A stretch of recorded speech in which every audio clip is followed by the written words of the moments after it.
El objetivo era analizar los tuits de la campaña de las elecciones europeas de 2014 para ver cómo había sido la conversación. Hemos analizado por un lado la estructura de los tuits, por otro lado el contenido y por otro lado la propagación, para ver cuáles han sido los usuarios más difundidos. Los tuits que tienen más éxito suelen ser los que tienen imágenes, son los que más se retuitean independientemente de su estructura.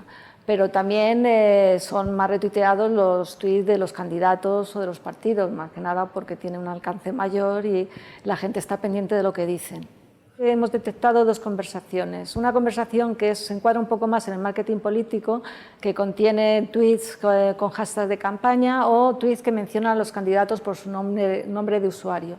Y luego una conversación mucho más libre que menciona a los usuarios por su nombre o que habla sobre el debate televisado con los candidatos, en el que pues, el lenguaje es mucho más natural, mucho más fresco. Y entonces son dos conversaciones separadas. Es por un lado como hubiera una campaña hacia los ciudadanos y por otro lado los ciudadanos hablarán de las elecciones a su manera.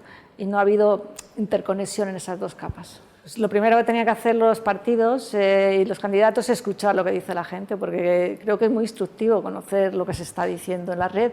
Y bueno, pues hay mensajes ácidos, hay mensajes divertidos y hay mensajes de opinión. Entonces es interesante saber lo que se habla en la calle para conocer de primera mano qué es lo que piensan los ciudadanos.